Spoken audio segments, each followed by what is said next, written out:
Here's the thing. I needed a bookcase that could survive 2 kids, a punching bag, and a borderline WWE setup in my basement. And since I'm a woodworker, I wasn't about to buy another flimsy one. I built this instead. The old bookcase finally gave up. I mean, it was stationed between a punching bag and a set of indoor swings. It's been body checked, karate kicked, and had more things thrown at it than a goalie during playoffs, all courtesy of my kids, so it was time for a replacement.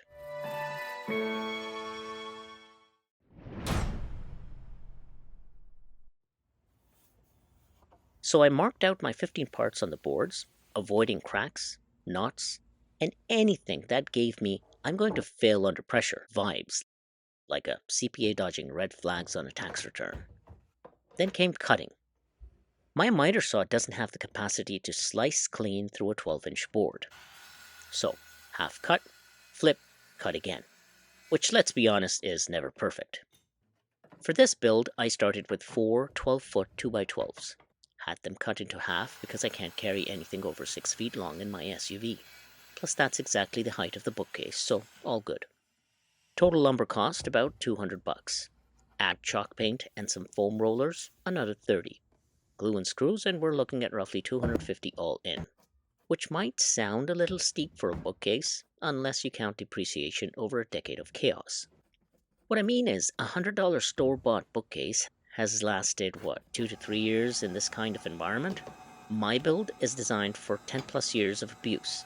So if you do the math, that's $25 a year. Compare that to $100 every few years, plus the time and frustration of replacement, and this build starts looking like a solid long-term asset.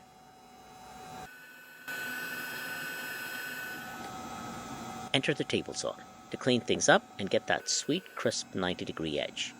Woodworking is basically solving one problem with a more expensive tool. For the shorter 16-inch pieces, I used a stop block to keep things consistent.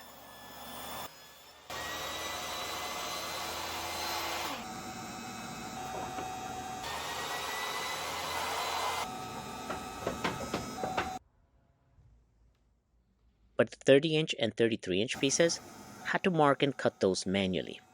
Classic measure twice, pray once situation. Hopefully it all lines up in the end. If it doesn't, I'll call it a design feature.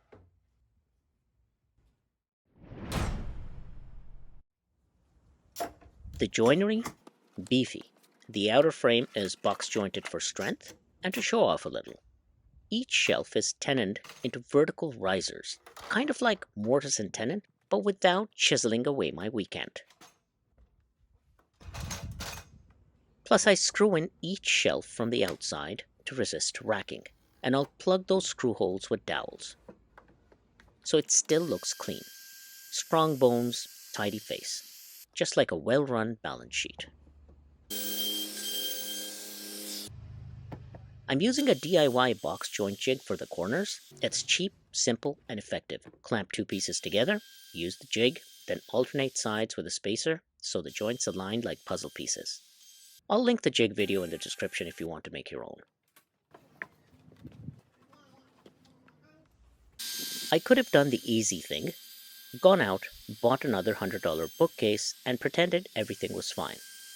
But then I thought, how hard could it be to build a bulletproof bookcase? One that can withstand all this. And I'm not after a gorgeous walnut bookcase here at all. I'm simply looking for one that will continue to serve its purpose even if treated like a wooden dummy or makiwara. So that's what this video is about. Building a simple but absurdly strong bookcase from scratch.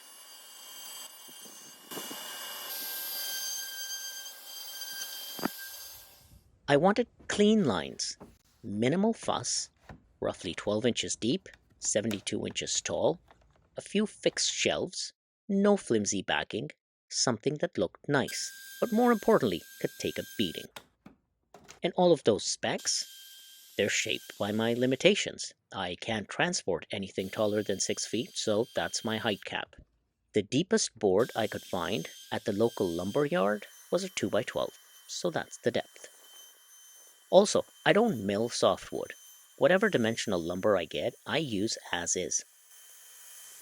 I just pick the flattest, straightest boards I can find. Spruce, pine, fir, they've got just enough flex to behave under clamp pressure. And because it's softwood, I don't expect joinery perfection.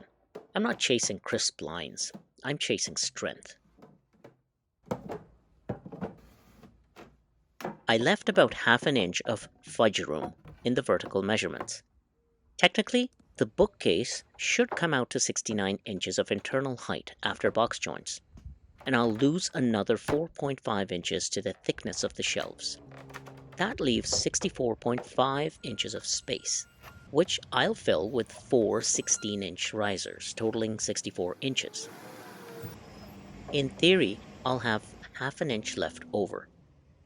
In reality, something else entirely. The math works, life doesn't always.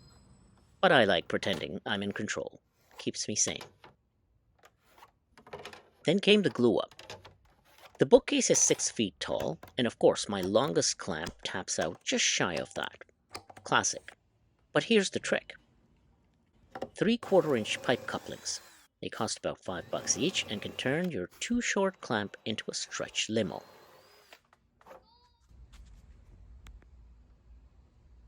All I had to do was unscrew the tailpiece of the pipe clamp, thread on the coupling, attach a short length of extension pipe, just 6 inches in my case, and put the tailpiece back on.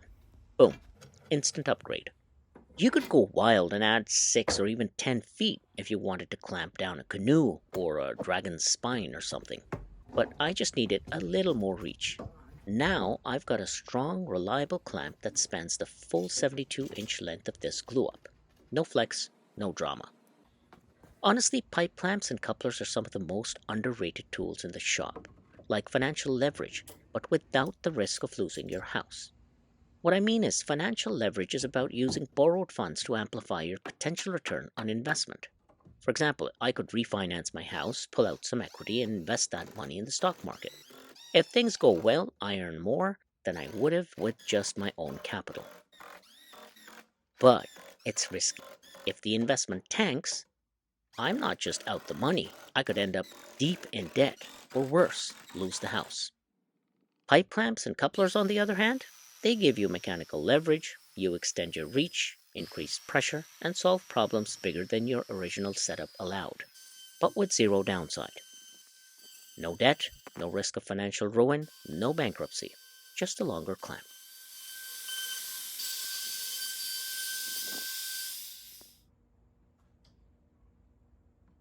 And lastly, the finish. I'm skipping the usual oil or poly and going with shellac. It just sticks, and I don't want to take any chances because I want to use chalk paint, and because I've never used it before. Chalk paint adds a matte, playful vibe. Less fine furniture, more fun furniture. And honestly, with kids around, the last thing you want is a glossy surface showing fingerprints, food stains, and mystery goo.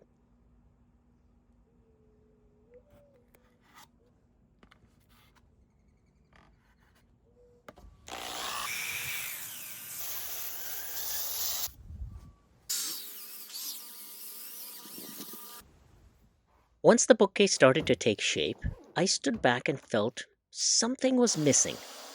It did the job, sure, but it didn't feel special. After all that effort, I wanted more than just utility.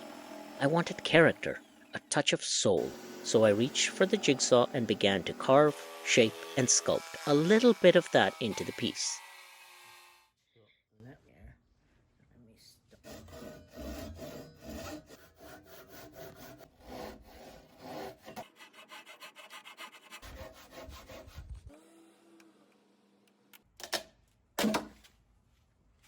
Oh yeah.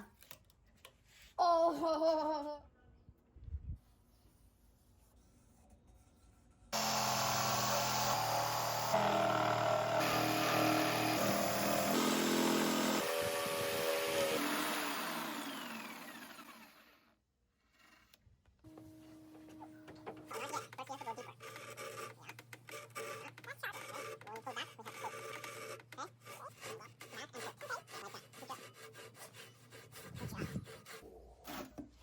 Oh.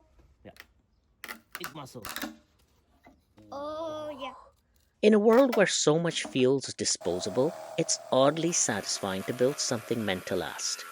This bookcase won't win awards. It's not exotic or flashy, but it holds its ground. And sometimes that's all we need. Something that quietly does its job day after day, no matter the chaos around it. So that's the build. Strong enough to survive a childhood, simple enough to build on weekends, thoughtful enough to feel like more than just storage. And if all goes well, I'll never have to build another bookcase again. But let's be real, I probably will.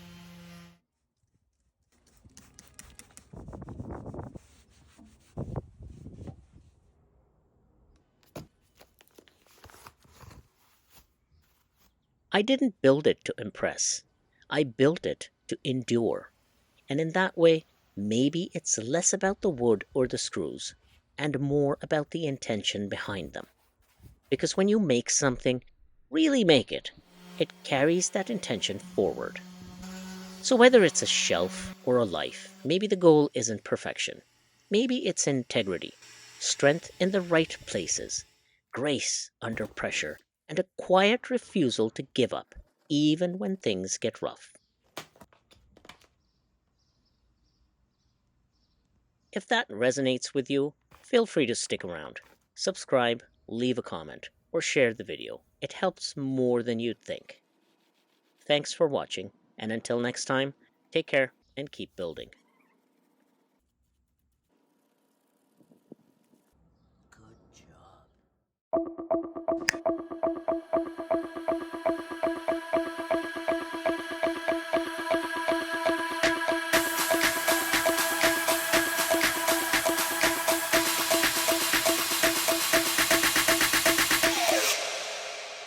You